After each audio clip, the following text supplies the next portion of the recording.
Imagine um mundo onde todas as empresas têm um compromisso com a sustentabilidade, impacto social e ética na gestão.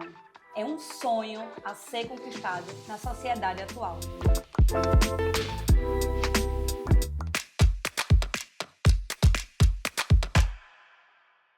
A nossa convidada de hoje é gerente do ESG do Grupo Cornélio Brenan, que une tradição, modernidade e molda um impacto positivo quando o assunto é sustentabilidade.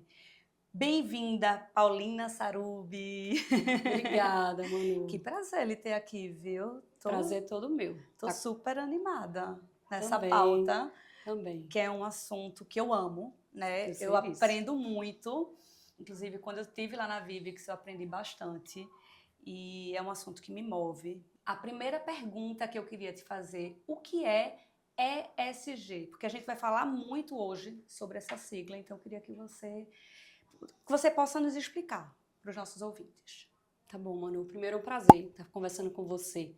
Quem te acompanha sabe que você ama essa agenda, que você pratica, que você é um exemplo disso aí. E como uma pessoa que propaga, né, os conceitos do ESG, que é uma sigla relativamente nova. Ela ganhou muita projeção da pandemia para cá, mas esse termo foi cunhado em 2004, foi um termo cunhado pela agenda financeira, e daí a subida da importância dessa agenda da sustentabilidade, que não é uma agenda nova. É uma agenda que já data aí da década de 70, de 80, com alguns movimentos mundiais.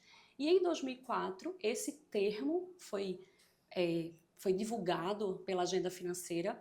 O E é o E do ambiental, mas é uma sigla em inglês. Então é o E do ambiental, o S do social e o G da governança. Então ele vem muito no sentido de trazer critérios de avaliação do desempenho das empresas. Então ela vem para uma agenda corporativa das práticas ambientais, sociais e de governança de uma forma integrada. Eu acho que essa foi a grande diferença, né? Quando a gente falava em responsabilidade social corporativa, depois começou a falar de sustentabilidade e hoje veio para essa terminologia do ESG por conta dessa visão integrada. A gente não dissocia mais o social do ambiental. Então ele nada mais é do que 3 letrinhas que norteiam a agenda das empresas para que elas tenham uma agenda responsável, ética e que olhe todas as partes interessadas. Então a gente deixa de ter um modelo de negócio onde apenas o lucro e o olhar do acionista é a única importância e passa a ter uma agenda de geração de valor compartilhado. Pois é, o sucesso não é medido apenas pelo resultado econômico mais, né? Isso. E o ESG tem sido algo que, para mim, traz esse cuidado, né, com o planeta, com as pessoas, de uma forma geral, e que é de extrema importância. Agora, me tira uma dúvida, Paulina. Você tem uma trajetória diversificada, né? Você passou por comunicação, relações internacionais, marketing e há algum tempo já no ESG. Como foi essa sua transição, esse seu novo desafio? Conta pra gente. Vou contar. Eu acho que eu acabei chegando nessa agenda de ESG, né? Acho que por uma providência e por uma paixão mesmo em acreditar, né, nesse modelo econômico para o mundo, né? Então, assim, hoje eu acredito muito na força das empresas para mover uma economia, mas esse olhar precisa ser equilibrado. Então, a gente precisa entender que a empresa ela tem uma razão social, né? Ela tem um motivo para existir e que ela precisa distribuir essa geração, né, de valor, essas riquezas em que ela gera. Então, considerar a comunidade onde ela vive. Eu vim da área, né, eu trabalhei muitos anos na Anshan, Câmara Americana de Comércio, onde já existia um senso de coletividade muito grande, porque a Anshan ela é uma organização que trabalha pelo coletivo, pelo poder das organizações e das empresas. Depois eu fui trabalhar na área de marketing e comunicação, já dentro do Grupo Cornélio Brenan. Eu tive um período que eu empreendi, uma passagem enquanto empreendedora do lado de lá da cadeira que me fortaleceu muito, né, nesse entendimento do valor das empresas para a sociedade.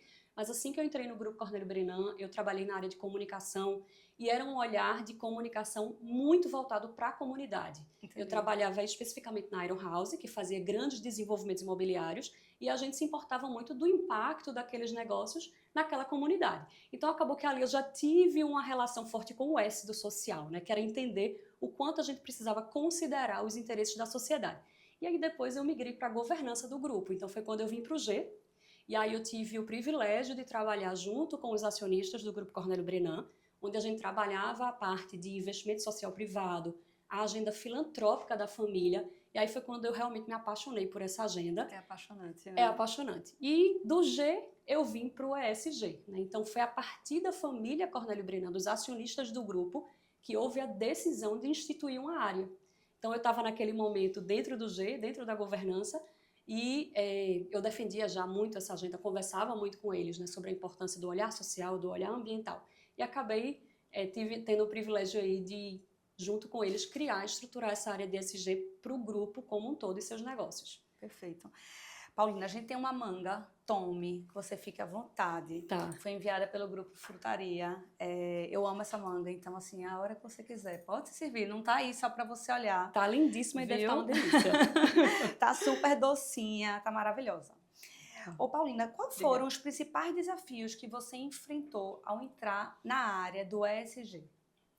Olha, a gente tem uma sorte, né? No grupo, assim que a gente instituiu a área, a gente fez um diagnóstico de maturidade, né? Então, o Grupo Cornélio Brenan tem 107 anos.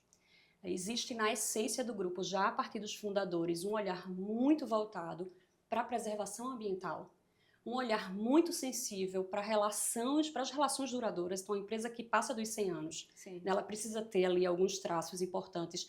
E essa construção de relações duradouras com o colaborador, com o cliente, com o fornecedor, é um traço muito forte do Grupo Cornélio Brenan. Então, eu diria que eu já comecei num ambiente favorável, né? num ambiente que abraçava essa agenda. Mas o desafio não era pequeno, a gente precisava tangibilizar uma agenda que não é só abraçar árvores, né, e acolher, né, crianças e comunidade, é uma agenda que ela precisa também fazer sentido para o negócio.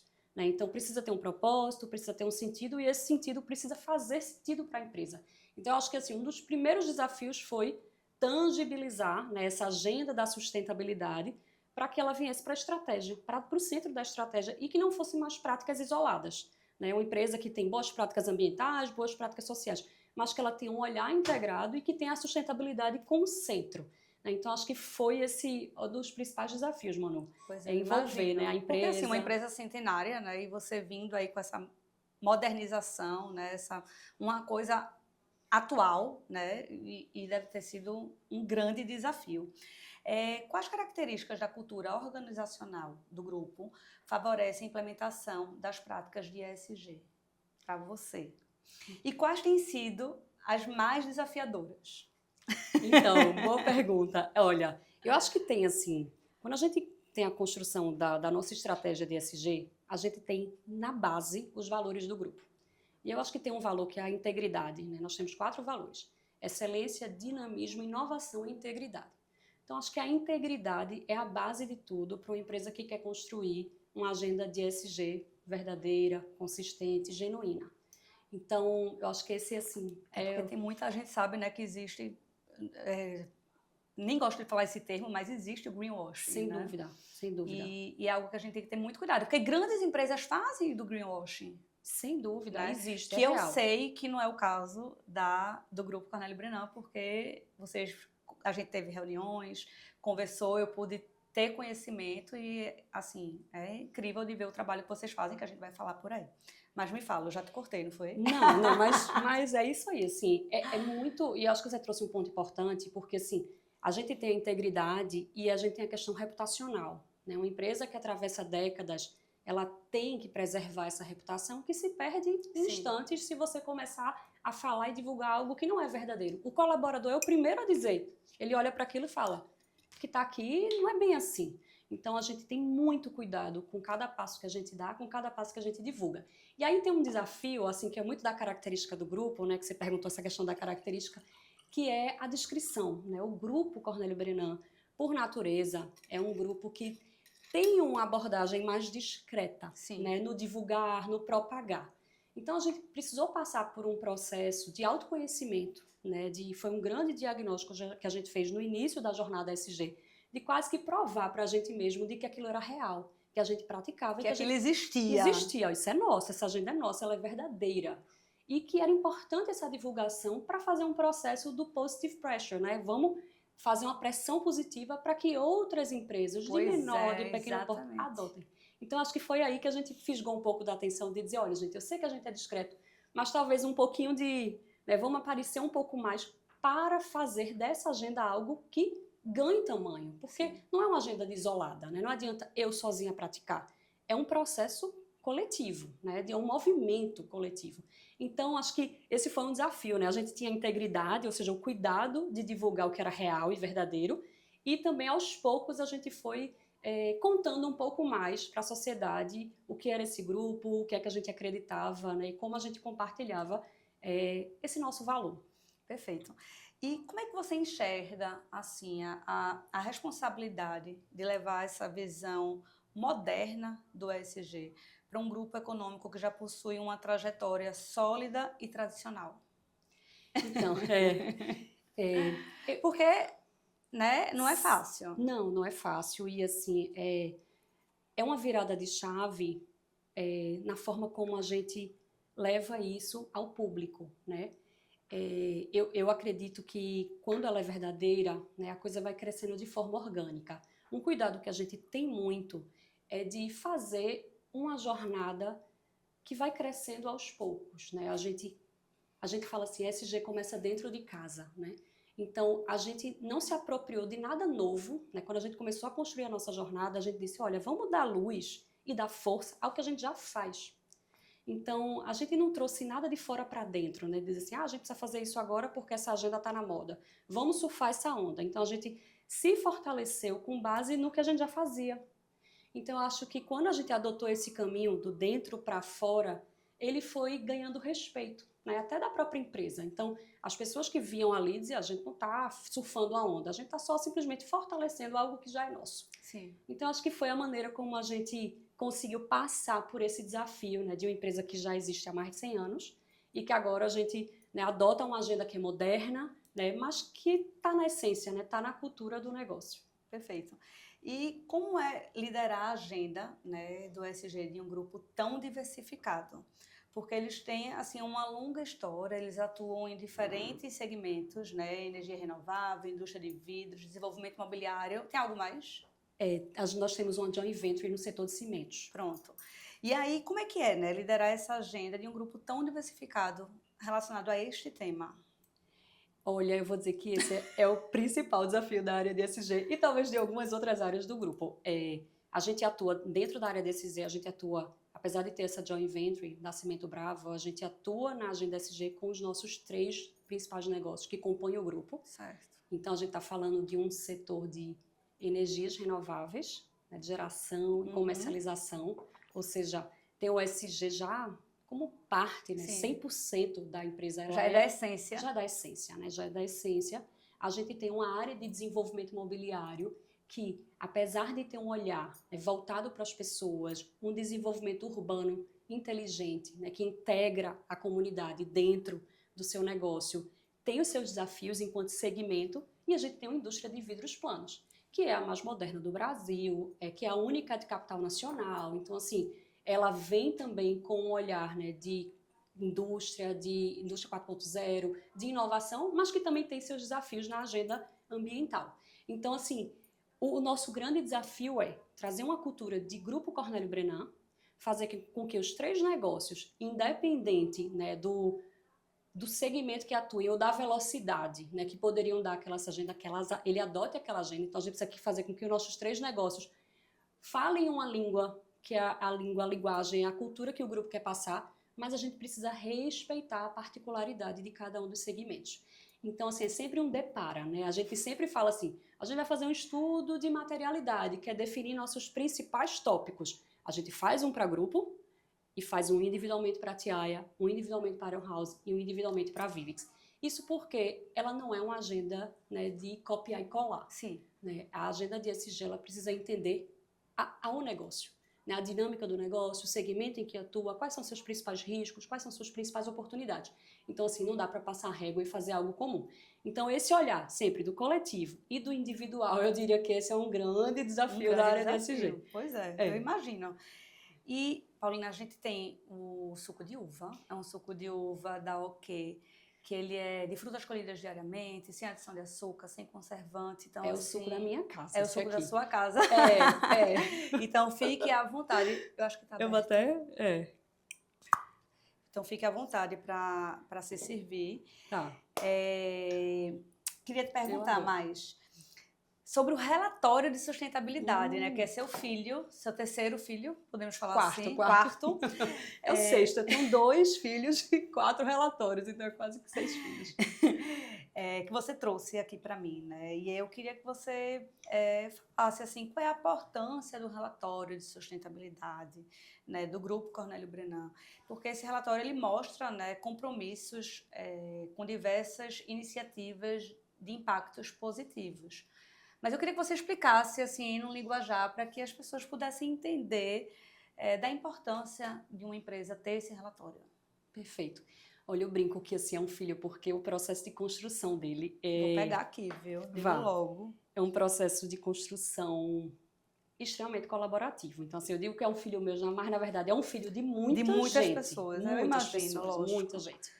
É um processo... Não fazemos nada sozinhas, né? Não, nada. A gente só tem aí o desafio de reunir tudo, né? Consolidar e dar sentido a essa história. Então, quando eu falo do coletivo e do individual, o relatório ele é bem assim. Né? Ele, no processo inicial, ele traz as práticas que são práticas do Grupo Cornélio Brenan, que são as práticas transversais, ligadas à pessoa, à inovação, nossa área de governança, risco e compliance, então, que é igual para todos, né, que são para as empresas do grupo, e a gente traz um capítulo específico para cada uma das empresas que fazem parte do grupo.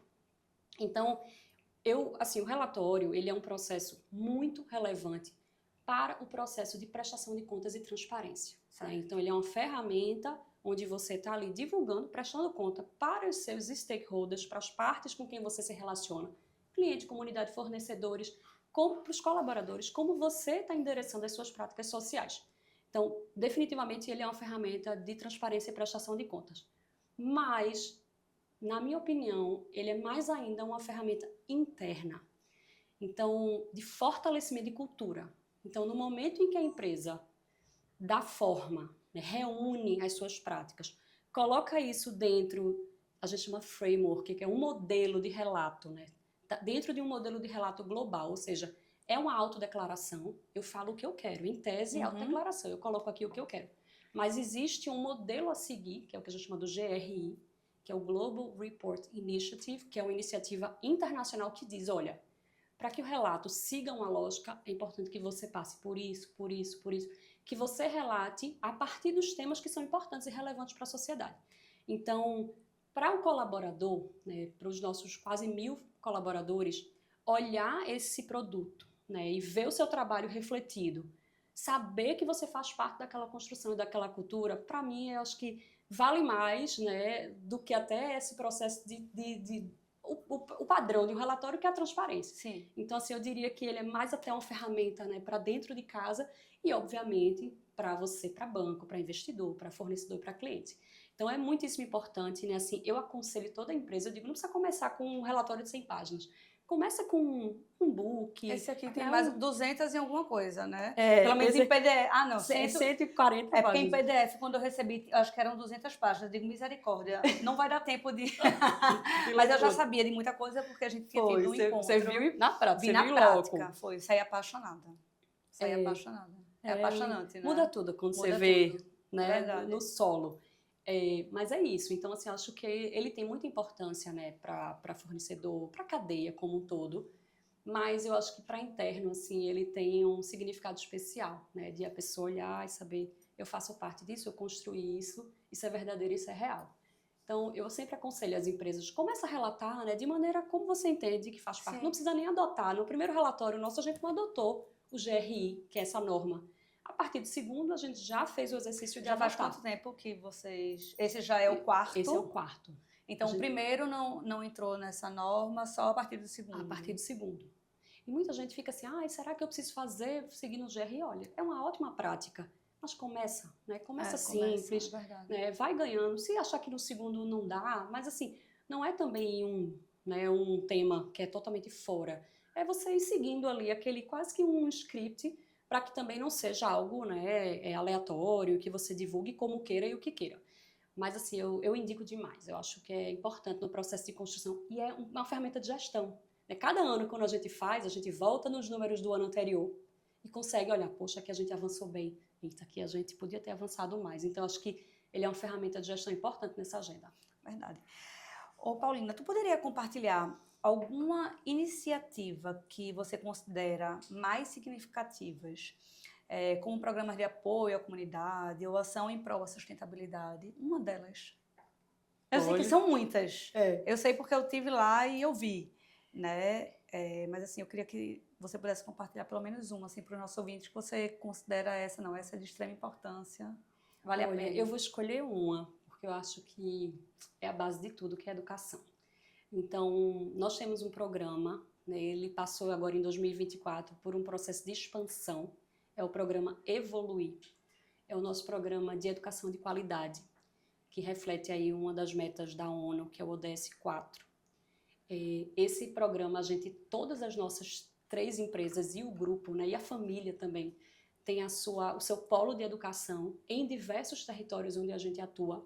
E é um programa que trabalha o reforço escolar no contraturno.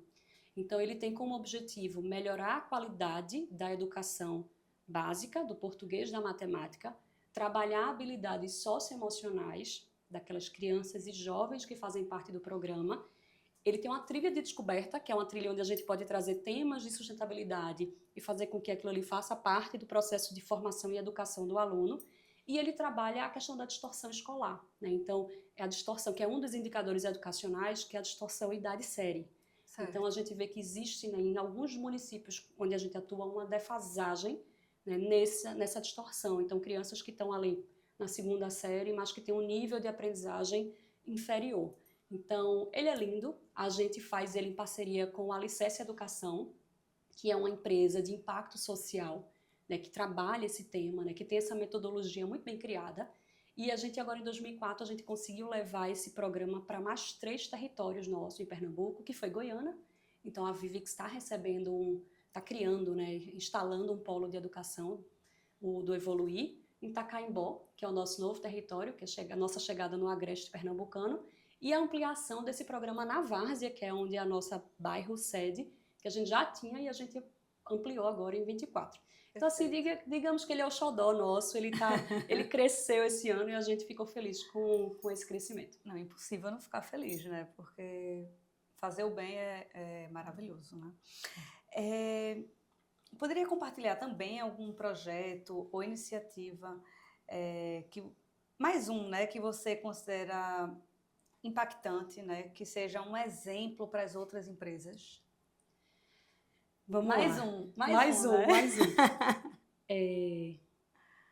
Eu vou trazer o ambiental, né, assim, para a gente não deixar de cobrir. E vou trazer da Vivix, né, já que a gente está num espaço aqui que é da sede, patrocinado pela Vivix. A Vivix tem um processo de circularidade, eu acho que você conheceu o nosso pátio de caco. Sim. Né? Então, esse tema de economia circular e de você estudar o reaproveitamento, né, das suas matérias-primas, ele é um tema forte, importante. Então, hoje a Vivix, ela tem um desafio grande, porque no momento em que ela faz a captação desse caco, né, que é o caco externo, busca esse caco e traz para dentro do processo de produção do vidro, ela está conseguindo ali atingir diversas questões ambientais. Então, ela deixa de utilizar novas matérias-primas, ela economiza na energia, então ela economiza no gás natural e ela evita o descarte impróprio, né, inapropriado do caco, que se a gente não fizesse essa captação, de alguma maneira ele estaria sendo descartado. Sim, terminava indo para o lixão. Indo para o lixão. Então, eu sou fã dessa prática que a Vivix tem. Ela tem um impacto também na questão das emissões de gases de efeito estufa. Então, a gente já evitou mais de quase 30 mil toneladas de carbono equivalente a utilizar o caco externo dentro do nosso processo produtivo. Eu sei que é um exemplo um pouco mais técnico, mas eu acho que traz esse olhar da importância do reaproveitamento, né, e da circularidade. Perfeito. Né? E na construção civil, foi algo que eu fiquei pensando, deve ter desafios bem específicos, né? Principalmente falando em sustentabilidade. Qual iniciativa vocês teriam assim, para me contar, para minimizar esse impacto ambiental e promover práticas sustentáveis? A Iron House, que é uma das empresas do grupo, ela é uma desenvolvedora imobiliária. Certo. Então, o processo de construção civil mesmo, de obra civil... não seria dela, é terceirizado. É de terceiros. Mas não quer dizer que não é nosso. Sim. Né? É da nossa cadeia, então a gente é corresponsável. Então, o grande desafio nosso é buscar parceiros, né, e construtoras que tenham uma atitude, né, um olhar cuidadoso para essa agenda, quando a gente fala de construção civil. Porém, a gente, enquanto desenvolvedor imobiliário, a gente consegue influenciar positivamente, né, e atrair empresas que tenham esse olhar. Então, a gente tem empreendimentos que já receberam o selo de certificação, como o EDGE, onde a gente conseguiu comprovar, né, o uso, a economia de água, de energia, no processo de construção civil. Perfeito. Então, é um desafio porque a gente precisa ampliar esse olhar quando a gente fala do impacto da construção para além do que é nosso, né, para a cadeia, mas a gente consegue fazer uma boa influência. E a gente também, enquanto Iron House, tem uma responsabilidade. Eu sempre me refiro aos ODS, que são os Objetivos de Desenvolvimento Sustentável da ONU, que é uma agenda global, é para onde a gente precisa, né, ter o nosso olhar. Existe o ODS 12, que é o de cidades e comunidades sustentáveis. Dentro desse conceito de cidades e comunidades sustentáveis, existe o princípio da construção de cidade para as pessoas, né, onde a pessoa ali é o principal protagonista daquela comunidade. Então, a Iron House, ela é versada nesse olhar, né, e ela sempre busca desenvolvimentos que tenham esse processo de inclusão, né, e que aquele desenvolvimento traga valor para a comunidade, respeite os ativos sociais, ambientais daquela localidade. Então, o nosso desafio é esse olhar mais amplo, né, que inclui, sim, os nossos parceiros de construção civil, mas que olha o desenvolvimento de uma forma ampla. Global, né? Mais global. A diversidade e a inclusão são pilares importantes de ESG, né? Como essa agenda tem sido implementada no grupo? Essa é uma agenda bem desafiadora também. A gente tem, inclusive, aqui um capítulo especial, né, no nosso relatório sobre a nossa agenda de diversidade, equidade e inclusão. Nós temos um programa que já roda há mais de 4 anos, antes até da área de ESG ser criada. Não é filho da área, não. É uma agenda que já vem até anterior à criação da própria área de ESG, que é o Somos. O nome do programa é Somos. As nossas diferenças nos completam, né? Essa é a nossa abordagem. E a partir do Somos, a gente reforça essa agenda do respeito, da inclusão. Isso também é lastreado na nossa governança, com o nosso código de conduta, né? Então, a gente no código de conduta coloca ali o que não é tolerável, né? O que a gente, enquanto empresa, não tolera em termos de comportamento. E o Somos hoje, ele atua em 4 frentes, que são as 4 agendas prioritárias dentro da diversidade, equidade e inclusão para o grupo, né? São inúmeras, a gente fica sempre no processo de escolha, mas hoje a gente trabalha bastante a questão de gênero, então lideranças femininas. Então hoje o grupo ele tem cerca de 30% das mulheres como lideranças do grupo, é um bom número. E temos aí uma ambição de aumentar isso, né, até 2030, seguindo um pouco essa lógica das metas da ONU. A gente também trabalha a comunidade LGBTQIA+, também num processo de respeito e inclusão, gênero e raça e etnia, que é uma outra frente. Hoje a gente tem um indicador muito forte considerando pretos e pardos dentro do grupo. Então a gente já tem um índice acima de 40% das nossas lideranças também está em relato, e a gente teve um super cuidado nesse indicador porque a gente fez um processo de autodeclaração de raça. Então a gente pediu que os colaboradores se autodeclarassem como eles se veem. Sim. E a partir desse dado a gente gerou um número. Então não é simplesmente eu vou lá e digo... Não, avaliação sua, assim, né, do pessoal que faz. Isso. É de autodeclaração. E o tema de PCDs, que também é um tema que a gente olha. Então a gente trabalha nessas 4 vertentes, mas a gente está sempre discutindo outras agendas. A agenda do etarismo, que é essa relação transgeracional, né? Uma empresa que tem tem a idade que a gente precisa também pensar nesse desafio da relação entre gerações. Então, assim, são diversas agendas e isso não está só entre os colaboradores do grupo. A gente também cuida dessa agenda lá no topo da nossa liderança. Então, hoje, o Conselho de Administração da Vivix, ele tem uma presença de mulheres como membro, como conselheiras de administração. A Vivix, ela é um grande destaque, ela tem 3 mulheres entre seus membros de conselho. Que isso é raro, né? É raro, é raro. Tanto que existe um movimento chamado, é um selo, que é o selo WOB, que é WOB, Women on Board, que ele presenteia, né, ele, na verdade, ele dá esse selo para as empresas que têm pelo menos 2 mulheres. Então, vocês têm o selo. A gente tem um selo já há mais de 2 anos, com a presença de 2, e agora a gente aumentou, saímos de 2 para 3 mulheres. Maravilha. Isso, para ter esse olhar diverso, também no nosso conselho de administração, né, para que isso seja algo que passe, que perpasse, né, as diversas camadas de liderança do grupo. Paulina, existe alguma iniciativa específica que o grupo tenha desenvolvido no contexto de apoio à comunidade local que te marcou pessoalmente? Tem. Essa é uma ótima pergunta, porque tem.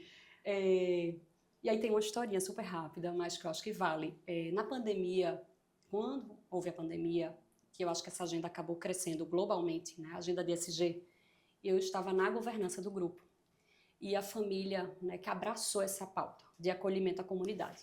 Na época a gente lançou algumas iniciativas, né, uma que foi o Empresários por Pernambuco, né, onde 4 grupos pernambucanos se uniram e esses 4 grupos acabaram aí virando mais de 50 empresas, porque a gente ampliou essa agenda para que outras empresas viessem para esse movimento, Empresários de Pernambuco. E também a gente teve um olhar muito local, que foi o Juntos pela Várzea. Então a gente disse, se cada um cuidar de um pedaço da cidade, né, a gente consegue aí se acolher. Então a gente abraçou a comunidade da Várzea, que é onde o grupo tem sede há mais de 100 anos, e fizemos o Juntos pela Várzea. E aí eu estava bem na linha de frente, né, fazendo aquilo tudo acontecer, enfim, naqueles desafios que a pandemia nos trouxe. E a partir do Juntos pela Várzea, a gente, né, quando a coisa foi... A gente não só fez a parte de apoio assistencial, né, doação de água, gás, cesta básica, mas a gente também fez um processo de apoio ao empreendedorismo local.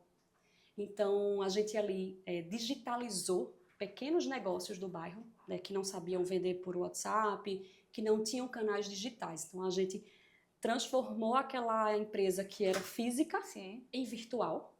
E a gente fez um trabalho de fortalecimento do empreendedorismo feminino. Então, a gente fez um grande trabalho em parceria com o Sebrae, foi muito legal, né? Um processo longo, de mais de 1 ano, fazendo a formação dessas mulheres que precisavam se reinventar de empreendedorismo feminino. Algumas fizeram até o Empretec, que é um curso super interessante do Sebrae, bem profundo. E aí, daí nasceu um programa que hoje ele, assim, a gente cuida dele com muito carinho, que é um programa chamado Territórios Regenerativos Mata da Várzea. E esse programa, ele é um programa de desenvolvimento comunitário a partir das potencialidades do território. Então, a gente dá apoio a algumas iniciativas do bairro, de empreendedores do bairro, que têm uma relação muito forte com o social ambiental. Então, assim, a gente tem negócios de compostagem, negócios de fitoterápicos, negócios de agricultura, de agroecologia, de agricultura urbana. Então, são diversos negócios que são liderados por lideranças comunitárias do bairro e que têm o apoio tanto de capital mesmo do grupo, né? A gente vai lá e dá um capital semente para aquele negócio crescer. Máximo. É maravilhoso. Como a gente também faz um apoio de mentoria, porque a gente sabe que a gestão de um pequeno negócio, ele é um maior desafio. Então, hoje, né? E aí o nome, ele reflete muito o que é territórios regenerativos, né? A gente deixar aquele território melhor e mais forte do que ele é.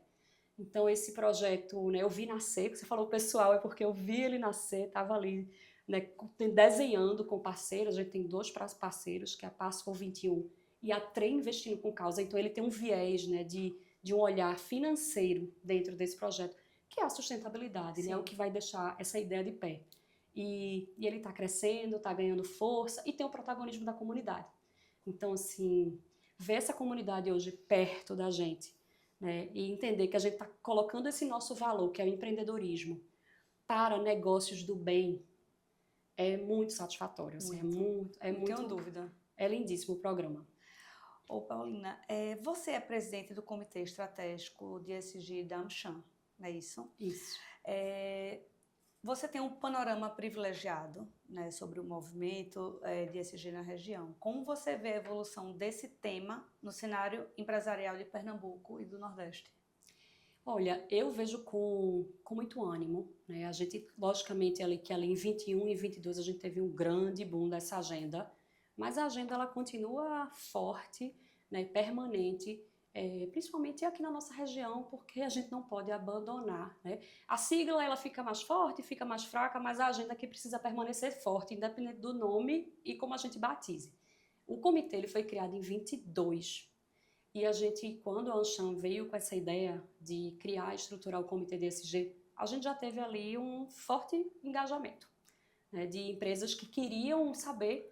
A pergunta que mais vinha assim, como é que a gente começa? Pois é. Né, como é que a gente faz? E a gente sempre dizia assim, ó, ninguém começa, porque todo mundo já começou alguma coisa. A gente vai agora, talvez, virar a chave, dar forma, né, estruturar, mas nunca é um começo do zero. Né? Toda empresa ela faz alguma coisa, por menor que seja. O que ela precisa só é avaliar um pouco do que ela faz para tentar trazer lógica e levar aquilo para a estratégia do negócio. Então, assim, foi muito legal ver várias empresas pernambucanas querendo se aproximar dessa agenda. E aí o comitê hoje ele já existe vai fazer 3 anos agora, no começo do ano que vem. A gente tem, assim, uma participação forte dos membros. Nossa penúltima reunião, a gente teve 70 pessoas ouvindo sobre governança, risco e compliance, que é uma agenda bem forte, né, intensa, mas que a gente tinha uma audiência grande. No mês passado, aliás, agora no comecinho desse mês, a gente fez uma visita em loco à comunidade da Intrapulso para conhecer o trabalho do Instituto Shopping Recife. Então, o que a gente faz é trazer os bons exemplos, as boas práticas e fazer essa troca. A gente criou também em 23... É de extrema importância, né? Porque é uma rede, é um trabalho em rede. É um trabalho em rede. É um trabalho que não dá para fazer isoladamente. Não. A gente fala assim que a essência colaborativa do ESG. Né? Se eu fizer... Esse é o tipo da agenda que não dá para a gente esconder o que faz. Tem que divulgar, trocar. É de extrema importância, né? Até para incentivar com que outras empresas tenham a coragem e queiram realmente arregaçar as mangas e trabalhar em favor disso. Exatamente. E fazer isso crescer. Né? Não dá para... isso aqui eu não vou contar. Não, tem que contar, tem que espalhar, tem que trocar. A gente fez há 2 anos também o Fórum ESG. Né? A gente, no primeiro ano, fez num local que tinha um espaço limitado e a gente ficou com uma super lista de espera. E a gente trouxe grandes nomes, aí, tanto locais como fora de Pernambuco. E esse ano a gente já fez num local, quase dobrou o público. Né? E também foi um fórum bem legal, né? A partir do trabalho construído no comitê. E quais são as principais dificuldades que as empresas brasileiras, ao seu ver, né, enfrentam para implementar práticas de ESG? E como elas podem superá-las? Olha, na minha visão, acho que o maior desafio da agenda de ESG é a questão de regulamentação. Né? Acaba que eu acho que essa agenda ela é muito impulsionada assim, por 2 critérios, investidor e regulador. Então, hoje, essas diretrizes elas estão se formando ainda. Muita coisa em discussão. Né? O próprio mercado de crédito carbono, por exemplo, é um mercado que está em discussão, está em formação, está em transição. Então, isso gera muita dúvida, né, para as empresas. Então, às vezes, acho que para as empresas uma dificuldade muitas vezes, saber a dificuldade de tangibilizar, né, trazer aquilo para números, trazer aquilo para um relato consistente e sair dessa agenda mais fofa, né, como a gente fala. Não é uma agenda fofa, é uma agenda de negócios, é uma agenda importante. Então, acho que, assim, dar forma, trazer números, tangibilizar o que às vezes é intangível mesmo. Né? Às vezes a gente não consegue tangibilizar rapidamente um resultado de uma prática social. Né? A gente consegue dizer quantas pessoas foram impactadas, mas tá. E o processo de transformação, ele é de longo prazo. Eu acho que essa é uma dificuldade, sabe? A agenda ESG ela é uma agenda de longo prazo. Ela muitas vezes não é uma agenda de imediato, né? De resultado imediato. Então, entender que este é o caminho correto e persistir nele é o maior desafio. Como as metas dos Objetivos de Desenvolvimento Sustentáveis influenciam nas estratégias do Grupo Cornélio Brennand? Olha, em 2021, a gente se tornou participante do Pacto Global da ONU. Então, toda a nossa estratégia e todo o nosso plano de ação olha os ODS. Eu acho que por isso que você viu, Manu, eu sempre falando aqui, sempre fazendo analogia a algum tipo, né? E pior que eu fico perdida, né? Meu Deus, qual é o número? É, ODS 4, 12. hoje eu já tenho assim, bem na minha cabeça, é engraçado que minha filha, eu brinco que ela gabarita os ODS, viu? Minha filha tem 8 anos e teve, só abrindo parênteses, na escola dela teve um processo de falar sobre sustentabilidade, e aí ela falou, minha mãe sabe, Aí ela sabia o que era o ODS 13, o que era o ODS 7, é engraçado, porque assim, isso nasce, né, nessa geração. Com certeza. É incrível a sensibilidade que eles têm. Então, assim, falou em ODS, a minha filha ela vai saber conversar sobre o tema. Mas, assim, no final, a agenda dos ODS, ele é um belo de um guia, né, para a empresa saber onde ela precisa emanar esforços, né. São metas globais, né, então, além dos 17 Objetivos do Desenvolvimento Sustentáveis, existe os princípios universais da ONU, que versam sobre direito do trabalho, direitos humanos, anticorrupção e as questões ambientais. Então, assim, acho que isso dá forma, né? É um guia, né? Um checklist que diz para onde você se guiar. Então, nós... Tudo que as empresas... É só um esclarecimento. Muitas ações que as empresas fazem, elas já fazem, provavelmente se vinculam a algum ODS, né? Isso. Porque assim, as pessoas até nem sabem. Tem alguma prática e não sabe se é a 4, a 3, a 12, isso. Enfim, mas é só se guiar, né? Que você consegue, pelo menos, iniciar aí um relatóriozinho de sustentabilidade, isso. né? É um exercício de ligação, muitas vezes, né? Então, por exemplo, quando você tem o ODS 8, que é o ODS sobre emprego decente e crescimento econômico. Veja, toda empresa que ela tem práticas saudáveis, trabalhistas, de contratação e de relação com seu colaborador, ela está contribuindo para o ODS 8. Né? Então, muitas vezes, ela só não faz essa relação. Sim. Então, acho que ele é um guia importante e hoje a gente, aí não só nos tornamos signatário, como a gente participou de um movimento para trazer o Hub ODS para Pernambuco. Isso. Então, o Brasil é um país continental, né? Então o Pacto Global ele tem sede em São Paulo. Então, os Hub ODS foram criados, hoje existem acho que cerca de 8 no Brasil. E Pernambuco é um dos estados que foi agraciado com o Hub ODS. Então, é um processo de você descentralizar, né, essa agenda num país que é imenso, que tem suas particularidades. Perfeito. Então, é isso. Perfeito. E, na sua opinião, o que é que falta para a sustentabilidade deixar de ser vista como um custo para as empresas, né? Que passe a ser encarada como um investimento estratégico em mais empresas brasileiras? O que é que está faltando aí? O que é que você acha? Eu vou voltar à questão da regulação, porque muitas vezes a gente adota, né, algumas agendas quando ela passa a ser norma, quando ela passa a ser lei. Né? Então, eu acho que o processo regulatório na agenda de ESG, ele é um acelerador. Ele pode ser também visto como um processo até burocrático, né? Poxa, agora a gente vai ser obrigado a relatar isso, mas ele dá celeridade, né? Então, eu acho que tem essa questão, né, de acelerar algumas questões para que elas virem norma, né, para orientar essa agenda e dar celeridade a essa agenda. Então, acho que essa é uma questão. E também eu acho que é um processo de engajamento da alta liderança. Sim. Né? A gente fala assim que tem os 3 Cs. Né? Ou você adota essa agenda por constrangimento. Ixi, eu preciso fazer porque... Estou constrangido, estou envergonhado. Né? Todas as empresas estão falando sobre esse tema e eu não faço nada aqui dentro. Então, existe essa forma. Existe o processo de convicção, né? De dizer assim, não, de conveniência, de conveniência, dizer assim, vamos fazer porque, né? Acho que é conveniente, né? Eu vou aqui talvez atrair mais talentos para minha empresa. E existe o de convicção, né? Que você acreditar. Então, estamos, eu acho que no terceiro C, que é de entender que aquilo ali, né, a gente tem convicção, que é super importante. Então, eu acho que trazer esse olhar da convicção para a alta liderança, né, que a gente teve isso muito bem. Essa agenda ela veio de cima. Tem que vir de cima. Acho que se não vier de cima, não é sustentável. Não é. Assim, a empresa tem que entender que aquilo ali agora está sendo acompanhado. Né? Acho que um dos primeiros processos que a gente implementou quando a gente iniciou a jornada foi definir a nossa governança interna para a sustentabilidade, para a área DSG. Quem vai cuidar desse assunto? Onde ele vai ser pautado? Com que recorrência a gente vai voltar a acompanhar esse tema? Então, hoje a área DSG ela faz um reporte mensal, inclusive foi hoje de manhã a nossa reunião de comitê, de pessoas e sustentabilidade, onde a gente mensalmente relata, né, os passos que a gente vem dando nessa agenda e trimestralmente a gente sobe as nossas pautas para conselho de administração.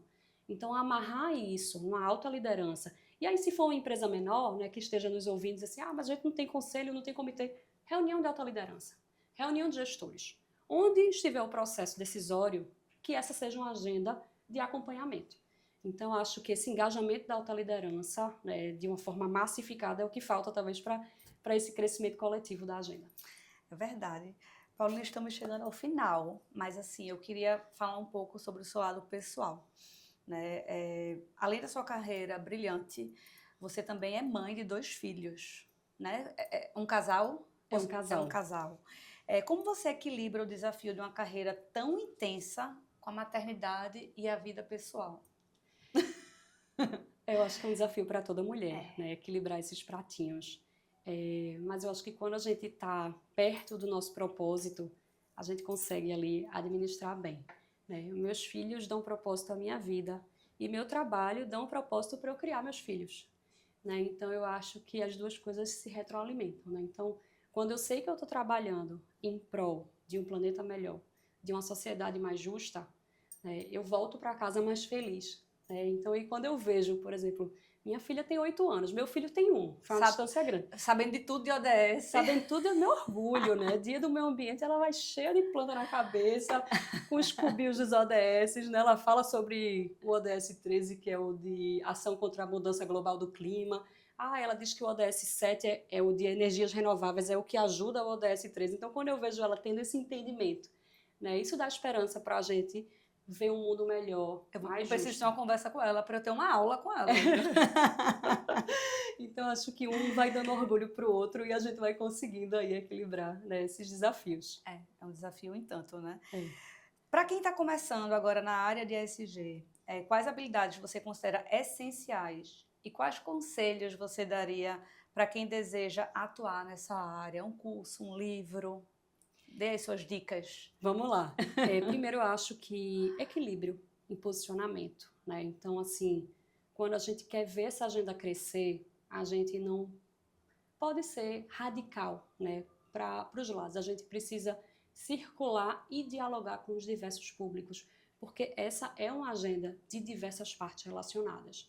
Então, eu acho que um profissional de ESG ele precisa saber dialogar com o acionista, com a comunidade, precisa entender, né, que são interesses que não podem ser opostos, que todo mundo precisa chegar, né, num objetivo comum, que é o desenvolvimento, né, do todo. A gente precisa desenvolver isso para todos, né, deixar o mundo melhor, né, para os nossos filhos. Então, eu acho que o profissional precisa ter essa habilidade de comunicação, né, e de saber circular bem, dialogar bem com as diversas partes. Precisa gostar do tema, porque assim, ele é um tema que está crescendo. Então, novidade toda hora, né? Então, assim, toda hora tem alguma coisa acontecendo, né? As pautas que avançam, as pautas que recuam, então precisa se manter atualizado. Então, assim, acho que esses são os 2 principais desafios e habilidades que eu diria para um profissional de ESG. Paulina, fala pra gente alguns livros, curso, para quem quer realmente começar nessa área. Qual é a dica que você dá? Vamos lá. Em termos de conteúdo, eu acho que a gente está muito bem servido, porque acabou que essa agenda ela ganhou força.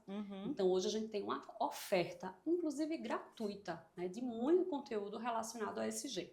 Então, existem cursos online, existem informações, né, de diversas escolas que estão disponíveis aí para o público. Indica? Olha, eu vou indicar um movimento que eu faço parte, que é o ESG de Verdade. Ele é um movimento... O nome é ESG de Verdade? É ESG de Verdade. Ele é liderado por 2 profissionais. Eles reúnem mais de 500 profissionais da área de ESG no Brasil e eles oferecem cursos e formações num valor simbólico, bem simbólico mesmo. Eles revertem isso para ações sociais. Então, no LinkedIn as pessoas conseguem encontrar, né, esse movimento chamado ESG de Verdade. Então, assim, esse é um que eu digo porque ele é bem democrático.